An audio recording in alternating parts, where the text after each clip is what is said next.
ஐயா, இன்னைக்கு பெரும்பாலான மக்கள் மத்தாப்பு கவர்ச்சியில மயங்கித்தாங்க கிடக்குறான். உலகத்திலேயே கேவலமான விஷயம் எது தெரியுமா? கவர்ச்சின்னு தெரிஞ்சும் அதை போய் பார்க்கறான் பாருங்க, அதுதாங்க கேவலமான விஷயம். இப்போ என்னெல்லாம் பாருங்க, பொண்ணு பார்க்க வந்தாங்க. நான் எப்படி இருக்கேன்? நச்சுன்னு நமீதாமா இருக்கேன். புஷ்ஷுன்னு குஷ்பு மாதிரி இருக்கேன். என்ன பார்த்து மாப்பிள்ளையோட அம்மா, பிள்ளை கொஞ்சம் ரோலர் மாதிரி இருக்கேன்றுச்சு. எனக்கு கோவம் வருமா வராதா? இப்போ அது கவர்மெண்ட் ஹாஸ்பிட்டல் அட்மிட் பண்ணியிருக்காங்க. என்ன ரோலர்னு சொல்லிச்சுல, படுக்க வச்சு உருண்டுட்டேன். நீ ஏன் கை தட்டுன்னு எனக்கு தெரியும். நீயே ஒன்னு அஜித் குமார் நினைச்சிட்டு இருக்கும் போது அந்த ஏன் நினைக்காது? ஐயா ஐயா, திருச்சியில ஒரு நகை கடை திறந்தாங்க. நகைக்கடை திறப்பு விழாக்கு நமீதா வர்றாங்க. நமீதா வர்றாங்கன்னே திருச்சியே பெரிய டிராஃபிக் ஜாம். வண்டி போகவும் வழி இல்லை, வரவும் வழி இல்லை. இப்போ அங்கே என்ன பிரச்சனைனா, நமீதாக்கா தலைவாணிக்கு உர போட்ட மாதிரி சுடிதாரை முழுக்க மூடிட்டு வந்துருச்சு. அதில் இந்த இளவட்டங்களுக்கு ஒரு கவலையும் இல்லை. 60 வயசு கிளம் ஒரு பாய்ஸ் இருந்தா குடுமா குடிச்சிட்டு சாவுறேன், இதை பார்க்கறதுக்கா இங்கே வந்தேன் அப்படிங்குது. அப்படி இருக்கு இன்னைக்கு கவர்ச்சியில மயங்கி போய். இப்படி பக்கத்துல உட்காந்து போய் சொல்லக்கூடாது. சூப்பர் பிகர் நான் ஒரு அல்டிமேட் ஸ்டார் அஜித் குமார் மாதிரி இருக்கேன் நீங்களே சொன்ன பிறகு இவங்க அசின் மாதிரி உடைய பிசின் மாதிரி இருக்கு. பார்த்து வெளியில போ.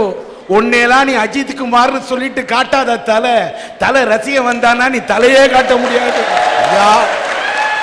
அதனால தான் சொல்றேன், எல்லாரும் இந்த கவர்ச்சிக்கு மயங்கினதுனால எல்லா மக்களும் கவர்ச்சியில மயங்கி போதாயா கிடக்குறான். நான் சாத்தூர்ல ராமசாமி நாயுடு கல்லூரிங்கிற கல்லூரியில் 3வது வருஷம் படிச்சுக்கிட்டு இருக்கேன். ஃபர்ஸ்ட் இயர் செகண்ட் இயர் படிக்கும் போதெல்லாம் இந்த 1/2 லிட்டர் விளக்கெண்ணெயை எடுத்து நல்ல குழுன்னு தேய்ச்சி 2 நேர் ஊச்சி எடுத்து பிரிச்சு, இந்த பக்கம் ஒரு பின்னலு, இந்த பக்கம் ஒரு பின்னலு, இங்க ஒரு பச்சரிப்புன்னு, இங்க ஒரு சிவப்பு ரிப்பனு, 2 பக்கமும் 2 குஞ்சம், கழுத்துல ஒரு சின்ன காசு மாலை, திருஷ்டி பற்றக்கூடாதுன்னு கணத்துல ஒரு கருப்பு மை வச்சுட்டு காலேஜுக்கு மகாலட்சுமி மாதிரி போவையா. ஒரு பயம் மதிக்க மாட்டானே.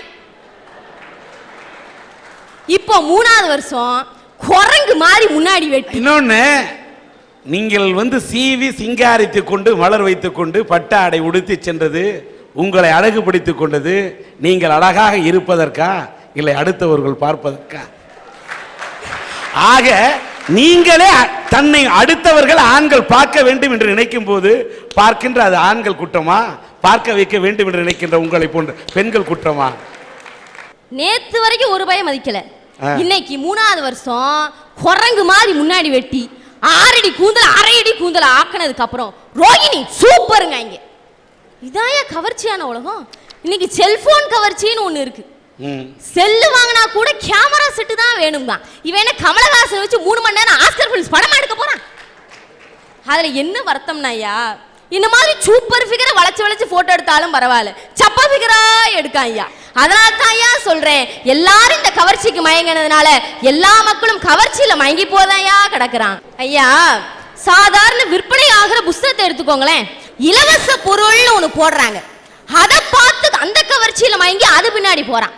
காந்தியின் வாழ்க்கை ரகசியம்னு போட்டா ஒரு பைய வாங்க மாட்டானே. நடிகையின் ஸ்ரேயாவின் ஆடை ரகசியம்னு போட்டாங்கன்னு வைங்க, ஒரே நாள்ல அத்தனை புத்தகம் காலியாயிருக்கு. இன்னைக்கு அதான் ஏன் நிலைமை. ஒரு வீட்டுக்கு பொண்ணு பார்க்க போனா மாமனாரும் மாமியாரும் என்ன விசாரிக்காங்க? பொண்ணு பார்க்க எப்படி இருக்கும், பொண்ணு வீட்டில் எவ்வளவு போடுவாங்க, பொண்ணு கொஞ்சம் லட்சணமா இருக்குமான்னு விசாரிப்பாங்க. நாத்தனாரும் கொழுந்தனாரும் என்ன விசாரிப்பாங்க? அண்ணி நம்ம வீட்டுக்கு வந்தால் நம்ம நல்லா பார்த்துக்குவாங்களா, அப்பப்போ காசு கேட்டால் தருவாங்களான்னு நினைப்பாங்க. இந்த மாப்பிள்ளைன்னு ஒருத்தன் இருக்கான் பாருங்க, புரோக்கரை தனியாக கூட்டிகிட்டு போயிடுவான். புரோக்கர் காதுல பொண்ணுக்கு எத்தனை தங்கச்சி இருக்கு, எத்தனை படிக்குது, அழகா இருக்குமான்னு கேட்பான். அவன் அப்படிப்பட்ட கவர்ச்சியில மாட்டிக்கிட்டு இருக்கானே ஐயா. ஐயா, கொழுந்தியால மட்டும் குறைச்சி பேசுறேன், எனக்கு பிடிக்காதீங்க. என் நெஞ்சு படபடத்துட்டு வருதுயா. ஏன்னா அந்த கொழுந்தியா மட்டும் தான் கடைசி வரைக்கும் அத்தாம்பா. எனக்கு கல்யாணம் முடிஞ்ச 3வது நாள் மறு வீட்டுக்கு போயிருந்தேன். பால் கொடுத்தாங்க, பழம் கொடுத்தாங்க. இன்னைக்கு வரைக்கும் நாட்டிலேயே நிக்கி. ஏன்னா கொடுத்தது என் கொழுந்தியா. நான் நாளைக்கு தருவேன்னு எங்கள் மாமியார் பின்னால் இருந்து நாளைக்கு கொடு, நாளை கழிச்சு கொடு, குடும்பம் விளங்காம போட்டுட்டான். அதனால் கொழுந்தியால பேசப்படாது. என்ன கொழுந்தியான்னு சொன்னதுமே குழு குழு குழு குழு குழு குழுன்னு ஆயிடுறியா? ஐயா, மச்சி நிச்சி வர நேரம் மண் மணக்குது, மனசுக்குள்ள பஞ்சா வர கிளி வறக்குது. ஐயா இன்னைக்கு ஒவ்வொரு தொலைக்காட்சியும் படுத்துற பாடு இருக்கே. எது? ஒவ்வொரு தொலைக்காட்சி நிகழ்ச்சிகளும். நம்ம எல்லாம் அந்த காலத்துல சின்ன பிள்ளையில இருக்கும்போது ட்விங்கிள் ட்விங்கிள் லிட்டில் ஸ்டார்னு பாடிக்கிட்டே ஆனோம்யா, ஓடி விளையாடு பாப்பான்னு பாடிக்கிட்டே ஆனோம்யா. இன்னைக்கு இந்த ஒண்ணு மொட்டு விடாததெல்லாம், இந்த 6 படிக்கிறது, எல்கேஜி யூகேஜி படிக்கிறதெல்லாம் நேத்து ராத்திரி எம்மா தூக்கம் போச்சுடி எம்மான்னு பாட்டுக்கு ஹரகுரே ட்ரெஸ் போட்டு ஆடிக்கிட்டு இருக்கு. அதையாவது பொறுத்துக்கலாம்யா. இந்த நடுவர் ஜட்ஜஸ்ன்னு உட்காந்துருக்காங்க பாருங்க, அதுக்கு சொல்லுது காஸ்டியூம்ஸ்லாம் ஓகே, எக்ஸ்பிரஷன்ஸ் கொஞ்சம் பத்தாது. இவன் இந்த பாட்டுக்கு கல்லங்கமடம் இல்லாத பிள்ளைகிட்ட என்ன எக்ஸ்பிரஷன் நீங்க எதிர்பார்க்குறீங்க? அதனால தான் ஏன் சொல்றேன், எல்லாரும் இந்த கவர்ச்சிக்கு மயங்கினதுனால எல்லா மக்களும் கவர்ச்சியில மயங்கி போதையா கிடக்குறான். ஐயா இன்னைக்கு பெரும்பாலான மக்கள் மத்தாப்பு கவர்ச்சியில மயங்கி தான் கிடக்குறாங்க. இளைஞர்கள் கூட படிக்க வேண்டிய வயசுல காதல்ங்கிற கவர்ச்சியில சிக்கி காதலையும் ஜெயிக்க முடியாம, படிப்புலையும் ஜெயிக்க முடியாம, லட்சியத்திலையும் ஜெயிக்க முடியாம கடைசியில தண்ணி அடிச்சு அவ இல்ல இல்ல நெருப்பு தான் நெஞ்சிலன்னு பாடிக்கிட்டு அலைகிறாயா. ஒரு பொண்ணுக்கு 20 வயசு ஆகுதுன்னு சொன்னா அந்த 20 வருஷம் அந்த பொண்ணை வளர்க்க எவ்வளவு கஷ்டப்பட்டிருப்பாங்க. 20 வருஷம்ங்கிறது எத்தனை மணி நேரம், எத்தனை மணி துளி அந்த பொண்ணுக்காக செலவழிச்சிருப்பாங்க. ஆனா அந்த பொண்ணு 20 வயசு ஆன உடனே ஒரே நிமிஷத்துல இனக்கவர்ச்சிங்கிற ஒண்ணுல மாட்டி எவன் பின்னாடியே போய் சீரழிஞ்சு சின்ன பின்னமாயி வரும்போது அந்த பொண்ணை யாரும் எதுவும் சொல்ல மாட்டாங்க சார். என்ன தெரியுமா சொல்லுவாங்க? பிள்ளைய வளர்த்திருக்கான் பாருன்னு அப்பா அம்மாவை சொல்லுவாங்க சார். இந்த இடத்துல இனக்கவர்ச்சி காரணமா இருக்குல்ல.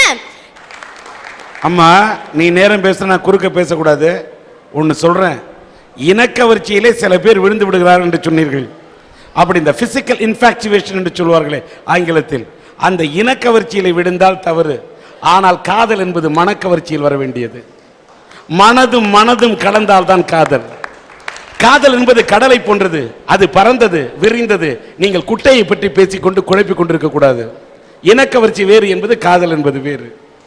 இன்னங்க பெத்த அப்பா அம்மா எல்லாத்தையும் நீ உனக்கு சிவப்பு போட்டா நல்லா இருக்குமா, பச்சை போட்டா நல்லா இருக்குமான்னு நான் பெற்றவர்களை மதிக்கின்றேன். பெற்றவர்களை பிள்ளைகள் மதிக்க வேண்டும் என்பதையும் நான் ஒத்துக்கொள்கிறேன். ஆனால் ஏதோ தாம் பிள்ளைய படிக்க வச்சுட்டோம், 30 பவுன் நகை போட்டா 40 பவுன் நகை போட்டா போறோம்னு தங்கத்தை பாக்குறீங்க. ஒரு தங்கமான பொண்ணு வேணும்னு பார்க்கணுமா இல்லையா? ஐயா வாழ்க்கையில சந்தோஷமா சிரிச்சு பேசி 1 வருஷம் ஆச்சுங்க ஐயா. ஏன்னா எனக்கு கல்யாணம் முடிஞ்சு இன்னைக்கோட 1 வருஷம் ஆச்சுங்க ஐயா. பொண்டாட்டி கிட்ட பேசுனா பெத்தவா இந்த பக்கத்து முடிய பிடிச்சிருக்கிறாயா, பெத்தவா கிட்ட பேசுனா பொண்டாட்டி இந்த பக்கத்து முடிய பிடிச்சிருக்கிறாயா. 2 பேருக்கு நடுவுல மாட்டிக்கிட்டு என் மண்டை முடியெல்லாம் மிஞ்சி போய் இந்த 32 வயசுல என் வாழ்க்கையே வழுக்கையாகி ஒட்டு முடிய ஒட்டிக்கிட்டு உள்ளத்துல சோகத்தை வச்சுக்கிட்டு என்ன சார் வாழ்க்கை எல்லாமே புஷ்வானந்தாயா. அட பாவிகளா பேசுறீங்க, ரொம்ப டாப்பா நினைச்சா தலையில வைக்கிறீங்களா ஐயா டோப்பா. நம்ம நிலைமை தான் இப்படி இருக்குது. பக்கத்து வீட்டுக்காரன் எப்படி இருக்கான் அவனை பார்க்க போனா அவன் டவுஸோட நின்றுக்கிட்டு இருக்கான். என்னடா தம்பி ஆச்சு அப்படின்னு கேட்டேன். என் பொண்டாட்டிக்கு அம்மாவுக்கு நடந்த சட்டையில பொண்டாட்டி சட்டையை உருகிட்டா, அம்மா வேட்டியை உருகிட்டா, நான் டவுசரோட நிக்கிறேன்னு சொன்னாயா. வாடா தம்பி நீ நம்ம ஜாதி அப்படின்னு கூப்பிட்டு அவன் அடுத்த வீட்டுல போய் பார்த்தா அடுத்த வீட்டுக்கார அம்மனமா நிக்கிறாயா. என்னடா ஆச்சு உன் பொழப்பு அப்படின்னு கேட்டா, என் புள்ள இருந்த டவுசரையும் உருகிட்டு விட்டுட்டாயா அப்படிங்கிறாயா. இன்னைக்கு சமுதாயத்துல ஒட்டுமொத்த குடும்பங்களும் இப்படித்தான் நம்ம வாழ்க்கைய புஸ்வானமாக்கி போய்கிட்டு இருக்காங்க. வேலையில்லா திண்டாட்டம் இமயமலையின் உயரத்தை விட அதிகமா போய்கிட்டு இருக்கியா. வறுமையின் கொடுமை சொல்ல முடியாதியா. நான் 7 படிக்கும் போது எங்க அம்மா இட்லி சுட்டி வியாபாரம் பார்க்க ஆரம்பிச்சாங்க. காலையில 4 மணிக்கு நானும் எங்க அம்மாவை எந்திரிச்சு சட்னிக்கும் சாம்பாருக்கு ரெடி பண்ணிட்டு காலையில 6 மணிக்கு எங்க அம்மா ஒரு பானை இட்லி அவிச்சு தட்டின உடனே அதை தூக்கி நான் தலையில வச்சுக்கிட்டு எனக்கு பின்னால சட்னி வாளி ஒரு கையிலையும் சாம்பார் வாளி ஒரு கையிலையும் என் தங்கச்சி தூக்கிட்டு தெருவா போய் இட்லி விற்போம்யா. 8 மணி வரைக்கும் இட்லியை வித்துக்கிட்டு அறக்க பறக்க குளிச்சும் குளிக்காமலும் சாப்பிட்டும் சாப்பிடாமலும் ஸ்கூலுக்கு தூக்குவாளியில சோத்தை அள்ளி போட்டுக்கிட்டு ஓட்டமா ஓடி போவோம்யா. அங்க போனா கூட படிக்கிற பையன் சொல்லுவான், டேய் இட்லி வந்துட்டான்னு சொல்லி கேவலமா பேசுவாயா. அதை கூட நான் பொறுத்துக்கிட்டேன். ஆனா வாழ்க்கைக்கு வழிகாட்ட வேண்டிய வாத்தியாரே, என்னடா இட்லிக்காரா வியாபாரம் முடிச்சிட்டியா இல்ல பார்சல் எதுவும் கொண்டாந்து ஏளனமா ஒரு கேள்வி கேட்டாரியா. ஐயா இந்த கொடுமையை தான் பார்த்து சொல்றேன். என்ன சார் வாழ்க்கை இருந்தாலும் நானும் சாதிக்கணும்னு நினைச்சேன். வெறியோட படிச்சேன். 10th 410 மார்க் எடுத்தேன் 1993. அவர்கள் மாணவர்கள் உன்னை இட்லி சுட்டு விட்டு கொண்டு இருக்கிறாய் என்று உன்னை கிண்டல் செய்தார்கள். உன்னுடைய ஆசிரியர் உன்னை கிண்டல் செய்தார், அவர்களெல்லாம் வார்த்தையால் சுட்டார்கள், அவர்களுக்கு சுடத்தான் தெரியும், ஆனால் உன்னால் மட்டும்தான் அந்த சூட்டை பொறுத்து கொண்டு சுட்ட இட்லியை விற்று வாழ்க்கையில நின்று காட்ட முடியும். நின்று காட்டிய வைராக்கியம். அதனால எவன் கிண்டல் பண்றான இந்த காதல கிண்டல் பண்ண, இந்த காதல வாங்கி இந்த காதலே கிண்டலை வாங்க கூடாது. ஐயா +2ல 950 மார்க் மேல எடுத்து நான் முடிச்சுக்கிட்டு இருக்கேன். எங்க அப்பா வேலை போய் இங்க நின்றுகிட்டு இருக்காரு. வாழ்க்கையில எனக்கு பின்னாடி என் தங்கச்சி சட்னி வாளியை தூக்கிட்டு வந்தாலும் படிப்புல எனக்கு முன்னாடி போய் 10th 430 மார்க் மேல எடுத்து நிக்கிறா. ஐயா பரிதாபமா என்ன செய்யன்னு தெரியாம இத்தனை பேருக்கு நடுவுல எங்க அம்மா இன்னும் இட்லி சுட்டி வியாபாரம் பார்த்துக்கிட்டு இருந்தாங்க. என்ன செய்ய போறேன்னு யோசிச்சோம். அப்ப எங்க அம்மா சொன்னாங்க, தம்பி குடும்பத்துல ஒரு ஆளாவது படிக்கணும், நீ படி அப்படின்னு சொல்லி என்னை டிப்ளமோல சேர்த்து விட்டாங்கய்யா. ஒவ்வொரு செமஸ்டருக்கும் ஒவ்வொரு பவுன் நகை அடகு வச்சு என்ன படிக்க வச்சாங்க. நானும் வெறியோட படிச்சேன் ஐயா. ஒவ்வொரு செமஸ்டர்ல 82% வாங்கினேன். காலேஜிலே பெஸ்ட் ஸ்டூடெண்ட் அவார்டு வாங்கி சீல்டெல்லாம் வாங்கினேன் ஐயா. அப்ப நானும் நினைச்சேன் நம்ம ராக்கெட்டா பறந்துடலாம் அப்படின்னு. ஆனா முடிச்சு வெளியே வரும்போது தான் தெரிஞ்சது அந்த வேலையில்லா திண்டாட்டம். ஐயா வேலையை நோக்கி மெட்ராஸ்க்கு ஓடுனேன். அங்க ஒருத்தன் சொன்னா, தம்பி ஃப்ரெஷ் கேண்டிடேட், நல்ல மார்க் வாங்கியிருக்கீங்க, 800 ரூபா சம்பளம் தரோம், ஒரு 2 வருஷம் வேலை பாருங்க, அப்புறம் ஏத்தி போடுவோம்னு சொன்னா. நானும் சரின்னு முயற்சி பண்ண ஆரம்பிச்சேன் ஐயா.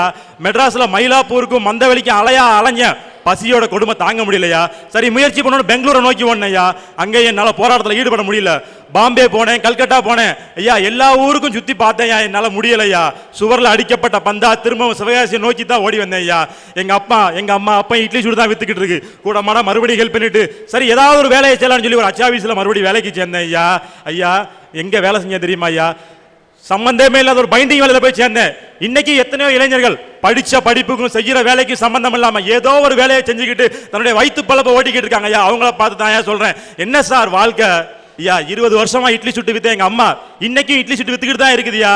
நான் இன்னைக்கு காலையில இந்த அரட்டையானது வர்றதுக்கு முன்னாடி எங்க அம்மாவுக்கு சட்னி சாம்பார் ரெடி பண்ணி கொடுத்து தான் வந்திருக்கேன். அவங்க கழுத்துல இருக்க ஒரு மஞ்சள் கயிறை தங்க கயிறை மாத்தணும்னு நினைச்சேன், என்னால முடியலையா. அவங்கள உட்கார வச்சு ஒரு சாப்பாடு போகணும்னு நினைச்சேன், என்னால முடியலையா. இன்னைக்கு சிவகாசியில தொழில் வளர்ந்துருக்கு, ஆனா தொழிலாளியின் வாழ்க்கை தரம் சத்தியமா உயரலையா.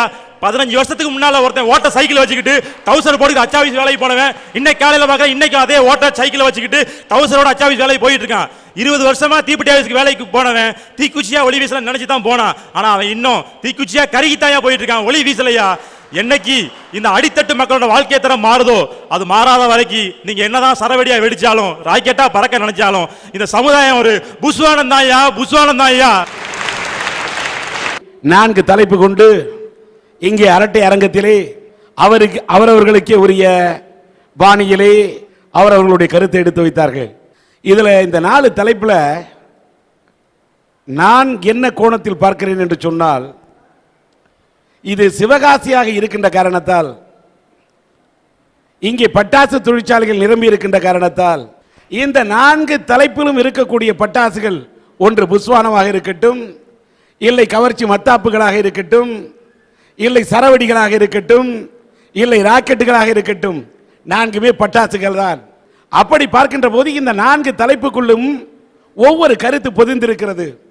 ஆனால் இந்த பட்டாசுகளை வரிசைப்படுத்துவதை போல இந்த தலைப்பை நான் வரிசைப்படுத்துகின்ற போது என்னடா வாழ்க்கை ஒரு புஸ்வானம் தான் என்று சொல்லும் போது, வாழ்க்கை ஒரு புஸ்வானம் என்று பேசியவர்களை அது யாராக இருந்தாலும் சரி, அது வீரகுமாராக இருந்தாலும் சரி, யாராக இருந்தாலும் அந்த கருத்திலே நான் மாறுபட்ட ஒரு கருத்தை தெரிவிக்கின்றேன். உங்கள் கருத்துகளில் சில கருத்துகள் சிந்திக்கக்கூடியதாக வாழ்க்கையின் போராட்டத்தை எடுத்துச் சொல்வதாக இருந்தாலும் கூட, இந்த என்னடா வாழ்க்கைன்னு எவன் அழுத்துகிறானோ சலிச்சுகிறானோ அந்த அழைப்பும் சலிப்பும் நிறைந்த மனிதர்களை நான் ஊக்குவிப்பதில்லை. ஏன்னா இந்த பேச்சு யார் திரும்ப பேசுறாங்க? தன்னம்பிக்கை இல்லாதவன் பேசக்கூடிய வார்த்தை தான் என்னடா வாழ்க்கை, இது ஒரு புஸ்வானம் தாங்கிறது. வாழ்க்கையில யாருக்கு தான் இன்னைக்கு வெறுப்பு இல்லை, யாருக்கு தான் இன்னைக்கு விரக்தி இல்லை? நினைப்பதெல்லாம் வாழ்க்கையில உடனே நடந்து விட முடியுமா? நடந்து விடுமா? நடந்து விடாது. முயற்சிக்க வேண்டும். முயற்சித்தால் தான் வாழ்க்கை. நீங்க பாத்தீங்க, ஒரு அட்சயா என்ற ஒரு கை குழந்தை என்ன பாவம் செய்தது? அந்த குழந்தைக்கு இருதயத்திலே கோளாறு, பெத்த தாய் தகப்பன் இல்ல, அனாதை குழந்தை. அந்த குழந்தைக்கு போராடிதான் இன்னைக்கு அறுவை சிகிச்சை செய்ய வேண்டியிருக்கிறது. அந்த குழந்தை போராடி கொண்டிருக்கிறது. வாழ்க்கை புஸ்வானம் என்று நினைத்திருந்தால் வீட்டிலே படுத்திருப்பார்கள். ஏன் இங்க வந்தாங்க? அதனால இந்த வாழ்க்கை புஸ்வானமானு சொன்னீங்கன்னா அதை முதல்ல அந்த தலைப்பை அந்த தள்ளி வைங்க. அடுத்தது, மக்கள் எல்லாம் இந்த கவர்ச்சி மத்தாப்புகளை பார்த்து மயங்கி கிடக்கிறார்களா? இங்க இந்த இளைஞன் பேசுறார், பலர் பேசினார்கள். எல்லாரும் இந்த கவர்ச்சி மத்தாப்ப நான் கேட்கிறேன், இந்த கவர்ச்சி மத்தாப்புல யாரு மயங்குறா? படிக்காதவர்களா பாமரர்களா? படித்தும் பாமரர்களாக நடந்து கொள்ளக்கூடிய படித்தவர்களா? 36%, அதாவது 3 வட்டி கிடைக்குதுன்னு சொன்ன உடனே இந்த ஏமாத்தக்கூடிய சிட்டு கம்பெனியில போய் ஃப்ராடு கம்பெனியை நம்பி பணம் போடக்கூடியது யார்? எத்தனை முறை பத்திரிகைகளிலும் ஊடகங்களிலும் எடுத்து சொன்னாலும் நாங்கள் வாழ்க்கையில் ஏமாந்து விடுவோம் என்று கவர்ச்சி மத்தாப்புகளை பார்த்து வீழ்வது யார்? நடிகர் நடிகைகளை பார்த்து விட்டு கவர்ச்சி மத்தாப்புகளை பார்த்து கொண்டு வாழ்க்கையை கருக்கிக் கொள்வது யார்? ஒரு நடிகனை பார்த்து அவனை பார்த்து ஆசைப்பட்டு அவன் தனக்கு காதலனாக கிடைப்பானா என்று ஒரு கல்லூரியில் படிக்கக்கூடிய ஒரு பெண் தன் வாழ்க்கையை கருக்கிக் கொண்டால் யார் பொறுப்பு? பெத்த அப்பா அம்மா பிள்ளைய கான்வென்ட்ல படிக்க வச்சுட்டு, பெத்த அப்பா அம்மா பிள்ளைக்கு உனக்கு என்ன ட்ரெஸ் வேணும், உனக்கு என்ன வேணும்னு குழந்தைகளை செல்வ செழிப்புல திமிரா வளர்த்தா அந்த திமிரு கவர்ச்சி மத்தாப்புல விழுந்தா அது யார் தப்பு? வாழ்க்கையிலே பொறுப்புள்ள குழந்தைகளுக்கு தான் சார் வாழ்க்கையில எழுந்து நடக்க வேண்டும் என்ற பொறுப்பு வரும். அதனால கவர்ச்சி மத்தாப்புல சில பேர் விழுந்தாலும் சில பேர் பொங்கி எழறாங்க. சமூக அநீதிகளை கண்டு சரவெடியாய் வெடிக்கிறார்களா? இந்த தலைப்புல எனக்கு ஒரு வருத்தம் சார். இங்கே பாதிக்கப்பட்ட ஒரு நர்ஸாக இருக்கக்கூடிய இந்த பெண்மணி சரவெடியாக வெடிக்க வேண்டும் என்று சொன்னார். உண்மைதான், அப்படி சரவெடியாக வெடிக்கக்கூடியவர்கள் இருக்கிறார்கள். இவர்கள் வாழ்க்கையிலே தாக்கு பிடிக்கிறார்கள். தாக்கு பிடித்த காரணத்தால் மட்டும்தான் இந்த பெண்ணால் வெடிக்க முடிகிறது. சில பெண்களால் தாக்கு பிடிக்க முடியவில்லை. தன்னுடைய கணவன் கட்டிய மஞ்சள் கயிறு தன்னுடைய கழுத்திலே இல்லை என்று சொன்னவுடன் தூக்கு கயிறை முத்தமிடப்படக்கூடிய அந்த பெண்களை என்னவென்று சொல்லுகிறீர்கள்? அவர்கள் சரவெடிகளாக வெடிக்கிறார்களா? கணவன் குடிக்கிறான், ஒரு பக்கம் குடிக்கிறான், மறுபக்கம் இழுத்து போட்டு அடிக்கிறான், காலால் மிதிக்கிறான், மனைவியை மதிக்கவில்லை. சில பெண்கள் நசுங்கிக் கொண்டிருக்கிறார்கள், வாழ்க்கையை பொசிக்கிக் கொண்டிருக்கிறார்கள். என்ன காரணம்? சரவெடியாக வெடிக்கவில்லை. வெடித்திருந்தால் கணவன் மிதிப்பானா, குடிப்பானா, இழுத்து போட்டு அடிப்பானா? நாட்டில் எவ்வளவோ அநியாயம் நடக்குது. யாரு தட்டி கேட்கிறா? நமக்கே வம்பு, நமக்கே வம்பு அப்படின்னு போகணும். அப்படியே மீறி எவனா தட்டி கேட்டானா அவனுக்கு நீங்க கொடுக்கக்கூடிய பட்டம் பொழைக்க தெரியாதவன், கோவக்கார, முட்டாள், பிழைக்க தெரியாதவன், ஆத்திரக்காரன். சரவெடி அப்ப எல்லாரும் வெடிக்கிறீங்களா? நமக்கே வம்புன்னு பல பேர் போயிட்டு இருக்கீங்க. ஆனால் தடைகளை தகர்த்து ராக்கெட்டுகளாக உயர பறக்கிறார்களா? இதுதான் சார் உண்மை. எல்லாரும் வாழ்க்கையில மனிதன் மேல போகணும்னு நினைக்காத மனுஷன் எவனா இருக்கானா? சைக்கிள் வச்சிருக்கிறவன் ஒரு 2 வீலராவது வாங்கணும் அப்படின்னு வாழ்க்கையில மேல போகணும்னு நினைக்கிறானே, அது உண்மையான முன்னேற்றம். அதே மாதிரி 2 வீலர் வச்சிட்டு இருக்கவன் ஒரு காராவது வாங்கணும்னு நினைச்சா அது முன்னேற்றம், அவன் உயர போகணும்னு நினைக்கிறான். அதே மாதிரி இன்னைக்கு ஆனந்தி சாதாரண ஏழை வீட்டு பெண், நல்ல படிச்சு மேல வரணும்னு நினைக்கிறாங்களே, இந்த பெண் ராக்கெட்டாக மேலே உயர வேண்டும் என்று நினைக்கின்றார். இந்த உணர்வு மனிதனுக்கு வேண்டும். ஒரு கவுன்சிலராக இருக்கக்கூடியவன் தன் வாழ்க்கையிலே என்றைக்காவது சேர்மன் ஆகணும்னு நினைக்கிறான். அதே மாதிரி ஒரு சட்டமன்ற உறுப்பினராக இருப்போர் என்றைக்காவது ஒரு நாள் ஒரு வட்ட செயலாளர் இருப்பவன் மாவட்ட செயலாளராக நினைக்கின்றான். ஒரு மாவட்ட செயலாளராக இருப்பவன் நான் தான் மந்திரியாக வேண்டும் என்று நினைக்கின்றான். ஒரு மந்திரியாக இருப்பவன் தான் முதல் மந்திரியாக வேண்டும் என்று நினைக்கின்றான். ஒரு சாதாரண சக நடிகனாக இருக்கக்கூடியவன் நாளை நாம் ஒரு கதாநாயகனாக வர வேண்டும் என்று நினைக்கின்றான். ஒவ்வொரு நாளும் மனிதன் உயர வேண்டும் என்று நினைக்கின்றான். தடை கற்களை உடைத்து அவன் ராக்கெட்டாக வாழ்க்கையிலே உயர வேண்டும் என்று நினைக்கின்றான். இந்த ராக்கெட்டாக உயர வேண்டும் என்று நினைக்கக்கூடிய மனிதர்கள் தான் உலகில் அதிகமாக இருக்கிறார்கள். ஆனால் இந்த ராக்கெட்ல ஒரு பெரிய தத்துவம் இருக்கு, அதை மட்டும் மனசுல வச்சுங்க. இந்த ராக்கெட்டை கூட யாராவது கீழே நெருப்பை பத்த விட்டால்தான் அது மேலே செல்லும். நெருப்பை வச்சு பத்த விட்டோன்னு அது சீறி பாயிற மாதிரி இந்த உலகத்துல உன்னை யாரு மட்டம் தட்டி நீ முன்னேற முடியாதுன்னு தட்டி வைக்கிறானோ அவன் உன் மேல வைக்கக்கூடிய வெறுப்பு, அதுதான் நீ ராக்கெட்டா மேல உயர்ந்து போறதுக்கு வைக்கக்கூடிய நெருப்பு. உனக்குள்ள வரட்டு ஒரு கொள்கை பிடிப்பு, அந்த பிடிப்பு இருந்தால், அந்த நினைப்பு இருந்தால் நீ வாழ்க்கையிலே ராக்கெட்டாக உயர்வாய், உயர்ந்து காட்டுவாய். இந்த 4 தலைப்பு தான் வாழ்க்கை. நீங்க சில முயற்சி பண்ணுவீங்க, அந்த முயற்சி புஸ்வானமா போயிடும். சில விஷயங்கள் மத்தாப்பா கவர்ச்சி மத்தாப்பும் இருக்கும். சில நேரத்தில் நீங்கள் கோபம் வந்தா கோபத்தில் சரவெடியாக வெடிப்பீர்கள். ஆக உங்கள் வாழ்க்கை என்பது 4ம் கலந்திருக்கும். 4ம் கலந்து வாங்கினாதான் தீபாவளி பட்டாசு கூட தீபாவளி வெடிக்கும் போது சுவையாக இருக்கும், வித்தியாசமாக இருக்கும். 4ம் கலந்து கண்ணுக்கு மரியாதை கொடுக்கும். அந்த சிவகாசி பட்டாசுகள் கண்ணுக்கு வான வேடிக்கையா இருந்து அது வெறும் வேடிக்கை மட்டும் காட்டவில்லை, வாழ்க்கையின் தத்துவத்தை கொடுக்கக்கூடியது. இந்த சிவகாசி பட்டாசுகள் என்பதை போல இந்த நான்கும் இருந்தாலும் வாழ்க்கையில் நீங்கள் குனிந்தால்தான் இந்த ராக்கெட்டை கூட உயர பறக்க வைக்க முடியும். அதனால் உங்களுக்கு குனியவும் தெரிய வேண்டும், கனியவும் தெரிய வேண்டும், பணியவும் தெரிய வேண்டும், துணிய வேண்டிய இடத்தில் துணியவும் தெரிய வேண்டும். அப்படி துணிந்து விட்டால், நீங்கள் வாழ்க்கையிலே கனிந்து விட்டால், அப்படி நீங்கள் வாழ்க்கையிலே அத்தனையும் கற்றுக்கொண்டால் உங்கள் வாழ்க்கை தடைகளை தகர்த்து எறிந்து விட்டு உயர பறக்கும் ராக்கெட்டுகளாக நீங்கள் பறக்கலாம் என்பதே என்னுடைய தீர்ப்பு.